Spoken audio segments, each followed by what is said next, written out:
Goeiemôre. Baie hartlik welkom. Wat 'n voorreg. Ons is by van die mooi gedeeltes in die Bybel. Romeine 10. So as jy wil, maak so lank die Bybel oop by Romeine 10. Ons gaan lees vers 5 tot by vers 15. Maar ek dink kom ons begin op die regte manier. Mag hierdie diens vir ons 'n veilige hawe wees waar ons mag asemhaal. Mag ons God se stem hoor wat sê, moenie bang wees nie, dis ek. Amen. Genade en vrede van God die Vader, van Jesus Christus die Here, deur die werk van die Heilige Gees. Is dit nie lekker om God se stem te hoor nie? So nou wil ek jou nooi en sê, kom ons luister verder na sy stem, in Romeine 10, vanaf vers 5. Dis die Here se woord. Moses skryf naamlik van die vryspraak op grond van die wetsonderhouding, dat die mens wat doen wat die wet beveel, daardeur sal lewe. Maar van die vryspraak deur die geloof sê hy, moenie by jouself sê, wie sal na die hemel toe opklim nie, dit is om Christus af te bring, of wie sal na die onderaardse dieptes toe afdaal nie, dit is om Christus uit die dood terug te bring. Nee, die skrif sê, naby jou is die woord, in jou mond en in jou hart. En hierdie woord is die boodskap van die geloof. Dit is wat ons verkondig. As jy met jou mond bely dat Jesus die Here is en met jou hart glo dat God hom uit die dood opgewek het, sal jy gered word. Met die hart glo ons en ons word vrygespreek. Met die mond bely ons en ons word gered. Die skrif sê tog, niemand wat in hom glo sal teleurgestel word nie. Niemand nie. Dit maak dus nie 'n verskil of 'n mens 'n Jood of 'n Griek is nie. Want dieselfde Here is Here van almal. En hy seën almal wat hom aanroep ryklik. Want elkeen wat die naam van die Here aanroep, sal gered word. Maar hoe kan 'n mens hom aanroep as jy nie in hom glo nie? Hoe kan jy in hom glo as jy nie van hom gehoor het nie? En hoe kan jy van hom hoor sonder iemand wat preek? En hoe kan iemand preek as hy nie gestuur is nie? Daar staan immers geskrywe, hoe wonderlik klink die voetstappe van die wat die goeie boodskap bring. Here, baie dankie vir die kosbare woord. Dankie dat voete val ook by ons uitgekom het en dat ons die stem van die evangelie kon hoor. Dankie dat die Gees in ons binneste gewerk het en dat ons in U kan glo. Daarom vra ons ook dat U woord goed op ons ore sal val, dat die Gees ons van binne af sal inspireer en dat ons ook getuies sal wees dat Jesus Christus die Here is. Amen.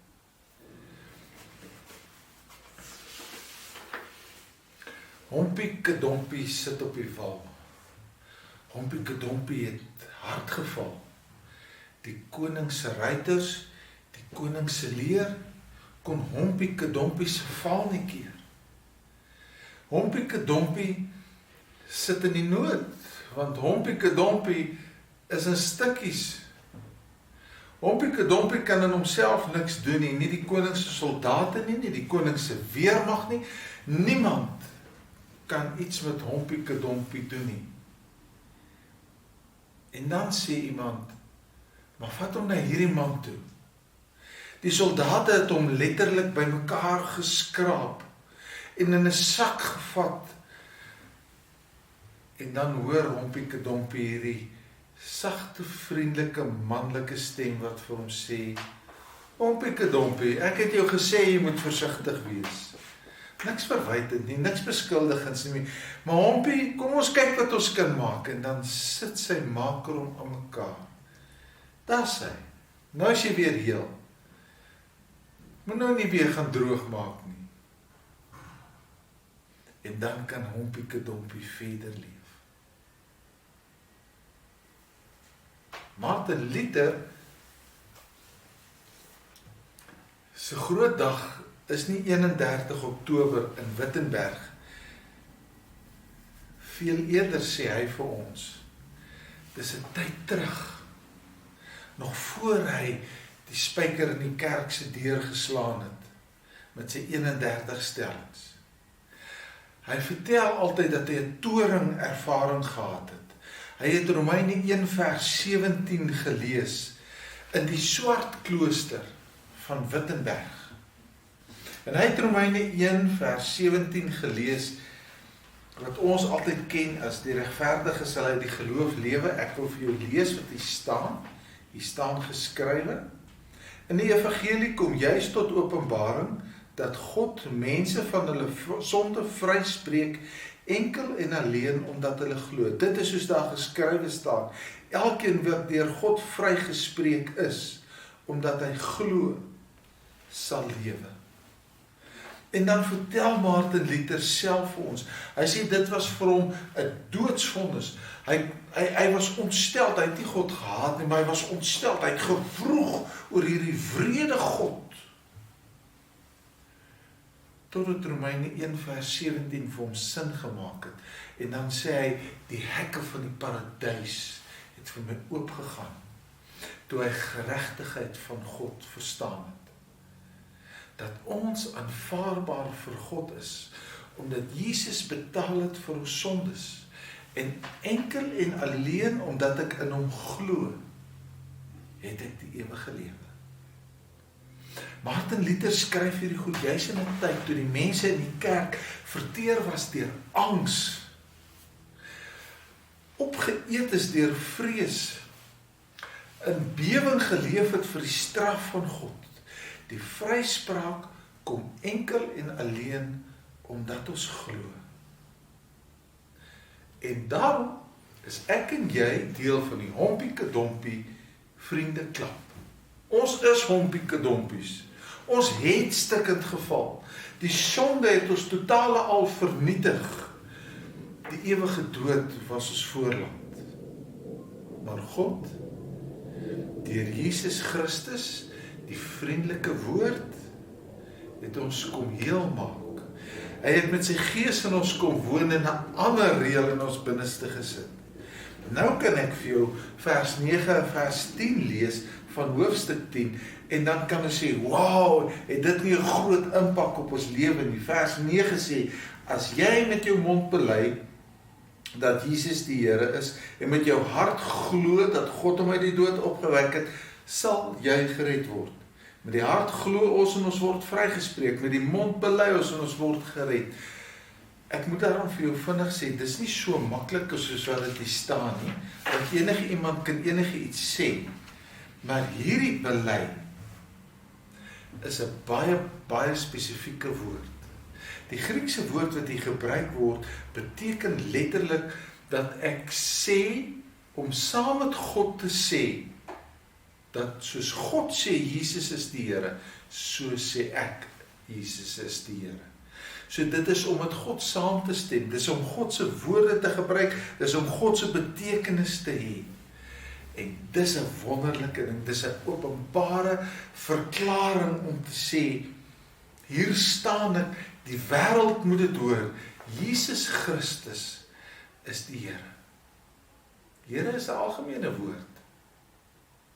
Hier word dit weer eens gesê dat hy die Here is. Die koning van die konings, die almagtige. Hoor jy dit? Om deur God van jou sonde vrygespreek te word, is binne jou bereik, is binne my bereik. Ek sê wat God die Vader sê, Jesus Christus is die Here. En hy het betaal vir my sondes. Ons kan so maklik kom in hierdie wêreld en sê, nee dit of nee dat, of kyk hoe goed is die Springbok span nou, nee, hierdie is vir ons 'n goeie leier, daai regering is fantasties, die kant toe, daai kant toe. In die Romeine se tyd, in Paulus se tyd, het hulle gesê, jy moet sê, die keiser is die Here. Dan gaan jy vrylik kan lewe. En die Christene het opgestaan en gesê, nee, Jesus is Here. Jy moet kies of jy glo in en of jy glo aan. Ja, dit klink nou na woordjies, maar om te glo in is om met jou hele wese te sê, ek gaan nie weer die moeilikheid maak nie. Ek gaan nie weer in vrees en angs en straf en siddering leef vir God nie. Ek weet, Jesus het betaal vir al my sondes. En daarom is ek heel gemaak en vrygemaak. Ek is skoon gewas van alle ongeregtigheid. Ek bedoel die woorde soos ek het sê. Ek is skoon gewas van alle ongeregtigheid.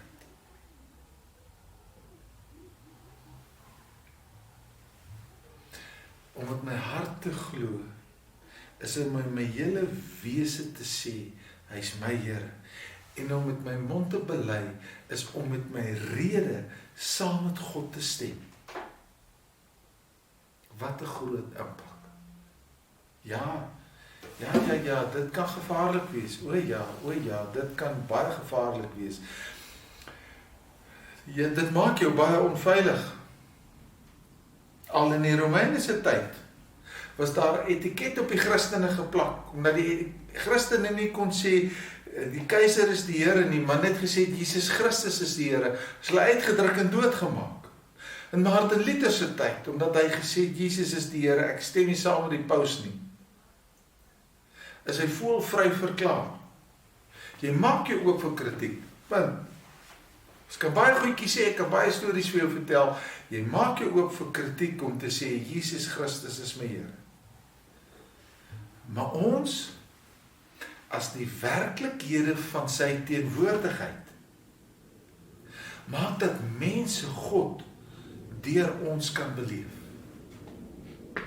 Ja, my hande en voete, jou hande en voete en lippe, maak God 'n werklikheid en mense kan hom beleef. Dis die voeteklank van mense wat die evangelie van God bring. Ek wil jou 'n storie vertel. Daar's 'n klein dorpie en daar moet 'n groot hofsaak gebeur. Die hele dorp is op hol. Dis landroste wat ingevoer word. En die hooflandros van die distrik is die voorsittende beampte in hierdie hofsaak. Almal staan reg. Alles is reg. En die eerste getuie word geroep. En hy moet ingesweer word. En die Bybel is weg. Waar is die hofse Bybel? Is weg. Weet vir my 'n Bybel? Niemand het 'n Bybel. En die hooflandros wat groot geword het in die dorp en eintlik die dorp goed ken, buig so oor na die hofordonnans toe en hy sê, gaan roep vir my vir Ed. Ed was 'n ouderling vir baie jare in die gemeenskap. Hier gaan al die hofordonnans vir Ed. Hier kom Ed ingestap in die hof tot voor die senior landros sê vir Ed, Ed, jy het al meer die Bybel, die evangelie aan mense verkondig as al die Bybels in hierdie dorp. Staan hier, toe die mense hulle hande op Ed se voorkop sit en voor God sweer. Wat 'n getuienis. Wat 'n getuienis. Ed se voete val van die verkondiging van die evangelie was so groot, dat hy as plaasvervanger vir die Bybel gebruik is, want meer mense het vir Ed gehoor as wat hulle eie Bybel gelees het. Wat 'n getuienis. Ek hoop jy word ooit ingeroep in die hof, om as Bybel gebruik te word. Dit is 'n fantastiese getuienis. Maar nou sit ons baie keer en as ek hierdie Romeine 10 sê, hoe vat ons hom nou na vandag toe? Wel, dan wil ek eers vir julle sê, kom ons kyk hoe was dit in die Romeine se tyd en dalk nog bietjie vroeër. Die Christene moes inskakel in 'n heidense wêreld. Hulle DNA het nou verander. Hulle was kinders van die Allerhoogste God. Jesus was hulle Here. God die Heilige Gees het binne in hulle geleef. Hoe sal hulle dit maak in hierdie wêreld? Volg Daniël se voorbeeld. Jy ken die storie van Daniël. Daniël was 'n baie beginselvasse jong man. Man, hy was hier tussen 14 en 16 toe hy weggevat is in ballingskap. Hy het dan nou so deur die jare en soos die stories in Daniël vorder het hy ouer en ouer geword.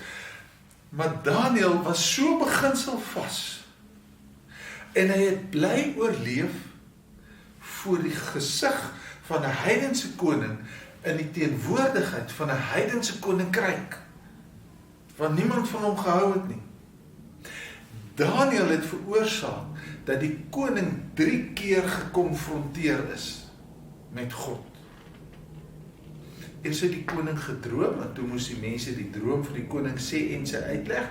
En toe sê Daniël vir hom, koning, ek sal vir jou die droom vertel en sy uitleg, maar dis nie ek nie, dis die lewende God. En toe sê die koning, wow, hierdie lewende God moet aanbid word. Maar hy skuif sy voete net daar weg. Toe sit nou Daniël se 3 vriende, wat in die vuuroond gegooi word, omdat hulle nie wou sê die koning is die Here nie. En toe staan 4 mense in die vuuroond, en toe roep die koning hulle uit, en toe sê hy, ek het kop aan kop met die lewende God geloop, en hy het gewen, hierdie God moet aanbid word. En toe skuif hy sy voete weer weg, en toe droom hy weer, en toe sê Daniël vir hom, koning, jy stamp koppe, met die verkeerde koning met hoofletters, jy gaan nou vir 7 jaar, gras eet soos 'n bees, totdat jy bely, sê wat God sê, dat hy die Here is. Daniël, 'n gelowige in 'n heidense wêreld, die Christene in Rome in 'n heidense wêreld, ek en jy in 'n heidense wêreld, staan op wat jy staan, op wat jy glo. Ons is dankbaar omdat ons verlos is van ons sonde. Ons is vrygespreek, ons is skoon gewas van alle ongeregtigheid. Staan op wat jy weet, leef uit dankbaarheid. Jou getuienis maak die verskil. Dan sal daar in ons lewe ook gesê word, soos wat die koning, Daniël, dankie dat jy hier opgedaag het, verduidelik my droom vir my. Sal mense in hierdie vyandige wêreld sê, dankie dat jy 'n Christen is. So ek wil jou nou sê, laat sy lig skyn. Is dit nie 'n mooi melodie, die voete val van Jesus mense, wat die evangelie in die lig bring? In 1990 het daar 'n interessante ding gebeur in 'n klein dorpie, was daar op die watertoring 2 kruise, en dan veral in Kerstyd, het hulle die 2 kruise baie mooi versier, en het sy lig geskyn. En het mense die dorpsraad toe begin dagvaard, vir hulle brief gesê, haal af daai kruise of ons vat julle hof toe. En die dorpsraad het besef, hulle sal moet buig en die kruise afhaal, maar die inwoners van die dorp het gesê, in my erf doen ek wat ek wil. En die mense was so in opstand gekom oor daai 2 kruise wat afgehaal is, dat al die Christene, die hele dorp vol, het hulle huise se dakke vol kruise en ligge en al wat het dinges gemaak. In Kerste, in daai dorp, gaan die son nie onder nie. Almal se huise skyn. Dis helder lig. Jy kan die straatligte afsit en in die straat loop, waar hy mense het gesê, ons lig sal skyn. Hoor jy Jesus se woorde? Laat julle lig so skyn, dat hulle wat in die donker loop, mooi kan sien, waar die regte pad is om te loop. Here, baie dankie vir die woord. Dankie vir 'n mooi gedeelte in die Bybel. Dankie dat ons herstel is, al was ons stikkend. Dankie dat u lig in ons skyn. Dankie dat ons voete 'n kosbare evangelie, 'n lig na die wêreld te bring. So gebruik ons, Here, gebruik ons tot u eer. Amen. Die Here wil jou seën, sodat jou lig kan gaan skyn.